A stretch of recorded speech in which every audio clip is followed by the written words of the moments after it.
Hi, Sarah. So great to talk to you today. You write a lot of very dark stories.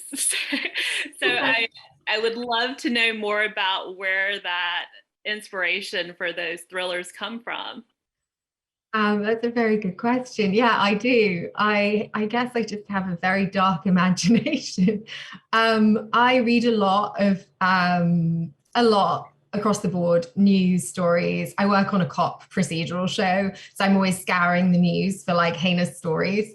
I guess that's where it comes from. And also, I grew up in the 80s. I was a little kid in the 80s and teenager in the 90s, and I was obsessed with like 80s action, movies like Alien and Terminator. And so I think that just really kind of became part of my DNA when I became a storyteller was, fast paced, jumpy, kind of suspense, thrills. I love all that stuff. It's my favorite thing to write. So that would be, yeah, where my dark imagination comes from. And Michelle, you can take the next one. Hi, Sarah. How are you? Hi, Michelle. How are you? Good. So, one thing that struck me about the movie is that I loved the evolution of Beth. She Oh, thank you. Yeah, she started off as mousy and then turned into this strong woman who kind of, in the evolution of having to fend for herself. And, being that this is the start of Women's History Month, March 1st, I was wondering if there were any inspirations for the character and, just how it all came about. Yeah. So the character in the book is called Beth. Orla in the book, and then she's called Beth because we made her American. But actually, in the book, she was inspired by my best friend, who is called Nicola and who's Irish. And so, yeah, that's kind of Nicola is a very kind of confident, outgoing, exuberant personality. But I wanted Beth to be more in the shadow of Kate. And also, having been in that position of having my daughter's now a teenager, but a mother, when you become a mother, all of those challenging kind of your identity changes, who you were and who you are now. And that's a really big adjustment, or it was for me. And I really wanted to kind of show this woman in this point of vulnerability. Her daughter's 6 months old. This is the first time she's left her. She's going through, problems in her marriage, this realignment. She wants to go back to work and she just doesn't, so there's all that mother guilt that I think, all mothers will relate to. And then, and that sense, I think you can lose your confidence when you have a child, because your identity changes so much.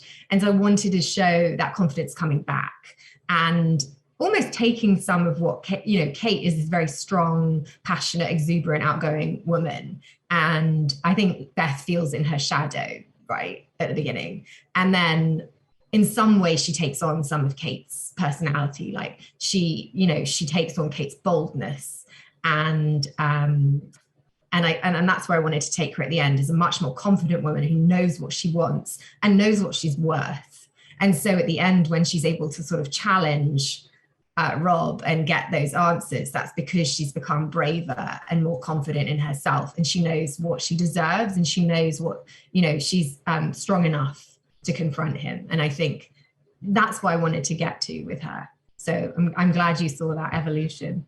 Yes, I thought it came across beautifully, because normally you can feel that and read that in a book. Sometimes they get lost in film. So I really, that was one of the things I liked the best about the film, like growing with her. Thank you. And Robin, you can take the next one. Hi, Sarah. Hi. This was such a super suspenseful and thrilling movie, and I think it translated really well from book to film. I'd love to know, how did you think the cast did on bringing these characters to life to the screen? I just think they did amazingly. It's always strange, characters that you came up with in your head and spent like months with on the page, and then you see them on screen and it's, it was like, but honestly, they were almost more than I had imagined. They were exactly right, specifically like Leighton. I think because she just had a baby, And so she really felt into that character. I think she really understood Beth in a way that was like so valuable for bringing that to the performance. And so, yeah, I mean, she was just perfect beyond words. Like, I just think she did such a great job. And then Ziad, who plays Zayn as well, like exactly like the part, like 100% from the, like he'd walked out of the book. It was great. Yeah, really exciting actually to see that. And Onika, you can ask the next question. Hi, I know that this is based on a very popular book, and I wanted to know what was the process of taking it from book to a movie? Was there things changed, things added? Like you said, one character was, from a different culture, just little tidbits like that. Well, the book was set in Lisbon. We actually filmed it in Croatia. It's set in Split. And that was to do with, we were filming in COVID. So we had to find somewhere that was, had a great film industry and where it would be easy to film. And so we ended up choosing Split. So I had to change the location, but really it has the same vibe and atmosphere of a city like Lisbon. So it was like a perfect alternative. Otherwise, I mean, the process was actually fairly easy for me because when I write my books, I always see them in my head as movies. So they're kind of structured like a film to begin with. So there's not a huge amount of reworking and things like that I have to do with the plot.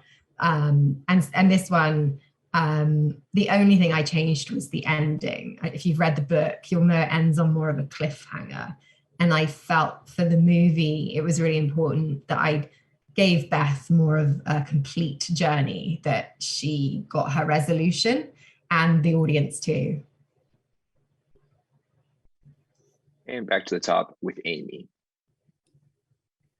So ironically, last night when I was watching the screener, my best friend called in the middle of it to talk about planning a vacation. And I was like, this is the worst possible timing to talk about vacationing because I want to never leave my house. But I know that travel has been a very important part of your life. And how important was it to you to kind of weave that vacation from hell into the story? Yes, I have done a lot of traveling. It's actually, I started writing because we quit our jobs, my husband and I, and we went around the world with our 3-year-old. And I didn't have any means of making money. And I very naively thought, I'll write a book. And that's how I ended up becoming an author. So I actually wrote my second book on the beach in Goa. So like travel is very integral to like my writing process. I love going on vacation with my girlfriends. It's so rejuvenating and so much fun. And I think a lot of women get that. I think like we love, right, to go away with our friends for the weekend or for longer. And so I was like, every woman will get this. Every woman's been away with her best friend. Every woman will like be able to feel what it is to be in Beth's shoes. And so I think that was, part of what I enjoyed about it. And also there's something about setting a book in a different place where the character is like a fish out of water, because it's that sense of like, you don't know the language, you don't know the culture, you're in this foreign country where you don't know anyone, you don't know the rules. And that can be quite frightening. And, having traveled a lot and been in a few situations, particularly with police in, some countries where I'm like, I'm being bribed right now, like that sense of danger definitely had an impact on me when I was writing this book. And Michelle, you can take the next one. Great. So do you find it more difficult to adapt your books to screenplays or have someone else do it? I'm not sure if you've encountered that yet, but I would imagine it'd be very hard to give up your baby to somebody. Yes. I haven't had to do it yet. I probably wouldn't at this stage. I would find that really hard because, like you said, it would be like giving away my child. So yeah, I haven't had to do it, and I probably wouldn't do it. My dream would be to keep on adapting more of my books for film and television. Yeah. Okay, thank you. And Robin, you can take the next one. So I'd love to hear from you directly. Do you have a favorite scene or moment from the film? I was watching it with my daughter who's 15. And I obviously I've seen it a lot, the movie, because I was watching it through all the different cuts. And my favorite scene, I really love the scene when she's in the room with all the video cameras. I just, when you see him appear on the screen and she doesn't notice, and he's coming back. I think that it really reminds me of those 90s thrillers. We're like, get out of there, and like I think that that's quite a fun sequence. When she runs. Yeah. What about you? What was your favorite bit? I had to say, so I watched also with my 17-year-old daughter, and that was the part she was literally screaming, "Leave, run away." So, and we don't really watch a lot of scary movies, so this is a good in between of it's thrilling and suspenseful, but not too scary where we couldn't sleep at last night. So. Okay, good. Okay, I guess we go back to the top with Amy then. Well, we talked a little bit already about the process of moving from your novel to screenwriting, but I've talked to other screenwriters before. They always use the phrase killing your darlings when it's talking about those little things you can't make it work in the film. And I was wondering if there was anything like that for you where you just like, oh, I want to keep this part, but it's just not going to work here. Oh, that's a good question.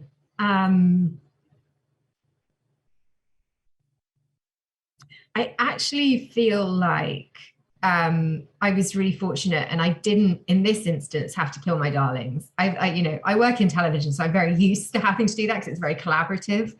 But for this, the only thing that I feel like we lost was some of Beth's journey, and that was just like shooting schedule. There were some scenes that I thought were like really integral to her emotional journey.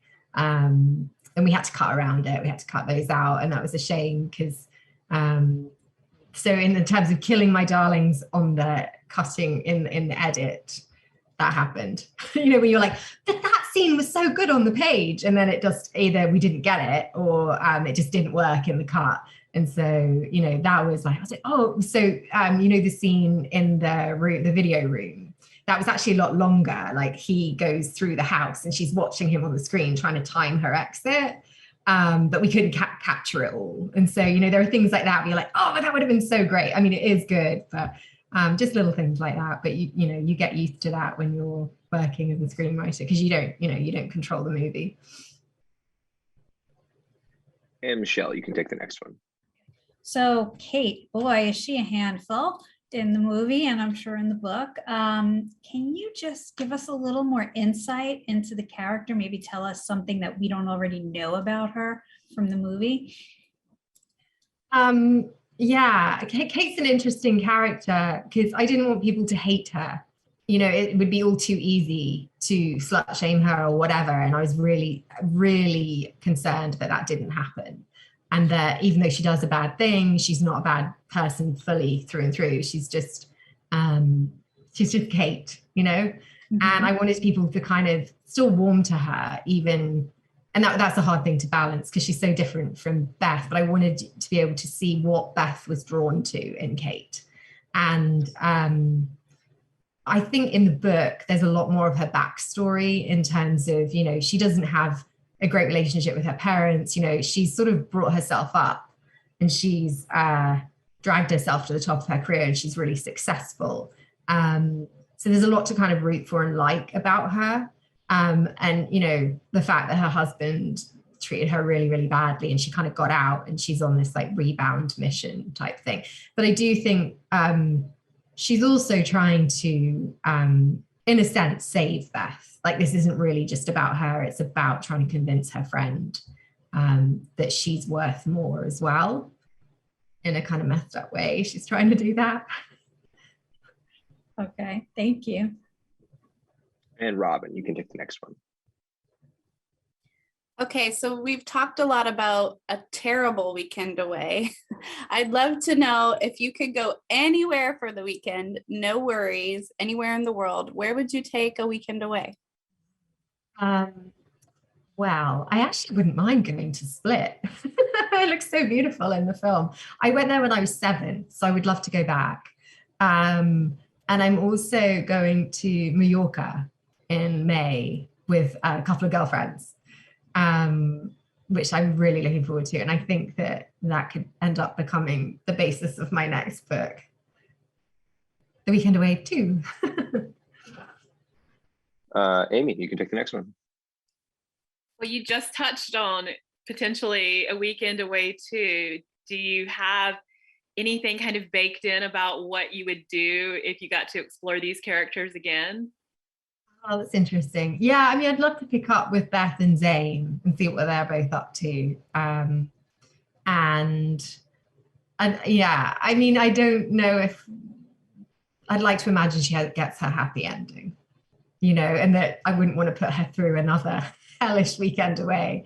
I'd like to give her a happy ending for sure, not another awful betrayal by everyone she knows.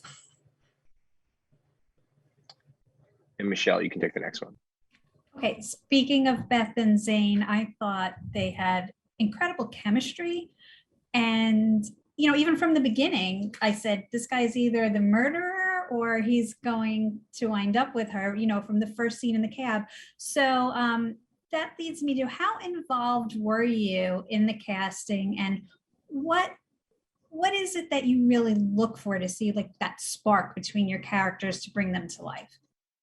I think, obviously we were thrilled that Leighton was taking on the role, and then we cast Ziad, and he just did this wonderful audition tape, and you could just tell like the warmth and his charm. He's very charming on camera, isn't he? He's just very charismatic, and that really comes across. And when you meet him, he's just the sweetest, most lovely man. And I think that was what we were looking for in that character. And I think it works really well. Like this scene when they're having, and he says carnibe, and he to describe Kate, and he ad-libbed that, but it flowed so naturally, and he's just got a really lovely energy to him. So I think that worked really well. I mean, in the book, there's more of a kind of hint of romance between them, but actually in the movie, we were more interested in just keeping that as a really like lovely friendship. And he kind of comes across, I hope, as like the one good man really in it, which was key, because we wanted to make a really positive, we wanted to have one character who wasn't like a dirtbag. And he just, I think he pulled it off really, really well. He did. I just found myself a little paranoid while I was watching. I'm like, I know, is it him? Me too. Especially like when he drives off and you're like, oh, that looks suspicious. Like, yeah. Yep. All right. Thank you.